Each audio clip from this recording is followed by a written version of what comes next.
hard. All these different things, from dynamics to scales to patterns, melodic phrases, listening to other music.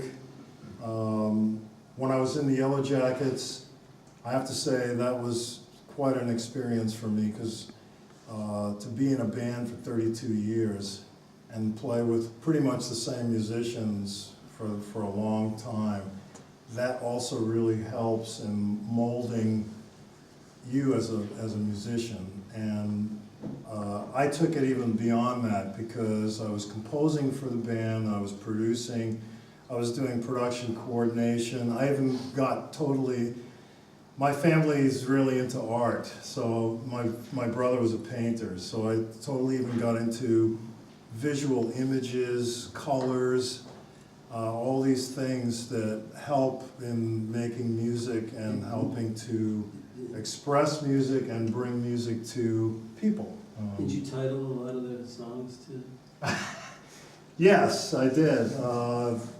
It was funny because I wrote a lot with Russell Ferrante, who was the piano player of the Yellowjackets. We probably wrote 200 songs together, and he never had any idea what to call the piece, so it was always on me to come up with a title, and I would ask him questions to, you know, at least collaborate in that, on that level. And sometimes, you know, he'd write this beautiful piece of music, and I'd help him put it together and maybe arrange it, and then I go, well, what were you thinking about? And he said, oh, I was just practicing a melodic phrase, you know. So that wouldn't make a good song title, practicing a melodic phrase. So I had to come up with something more visual than that, and I had a knack for that anyway, so I ended up titling a lot of the records, a lot of the songs. Bob Mintzer was pretty much the same. I'd get charts from Bob Mintzer, and it'd be number 5. You know, so that's, well, that's title's a little obscure, so we had to come up with something better than that. And that was a fun part of being in that band, was titling all these beautiful pieces of music by everybody. But I learned a lot about production coordination. I learned a lot about being in the studio.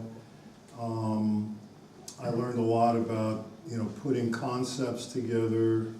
So through the years, I guess I just got pretty good at you know, producing, arranging, production coordination, those types of things.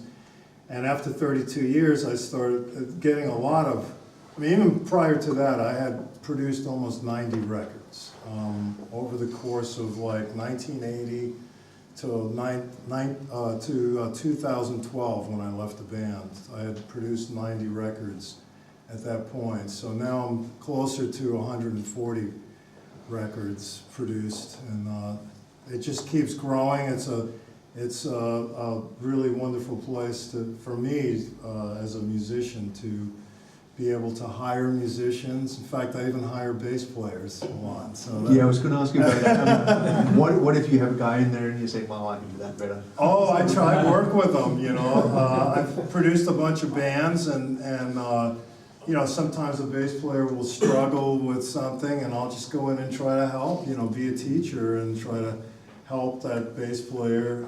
Shut them up. Well, I love people, so I try never to put anybody in an awkward position.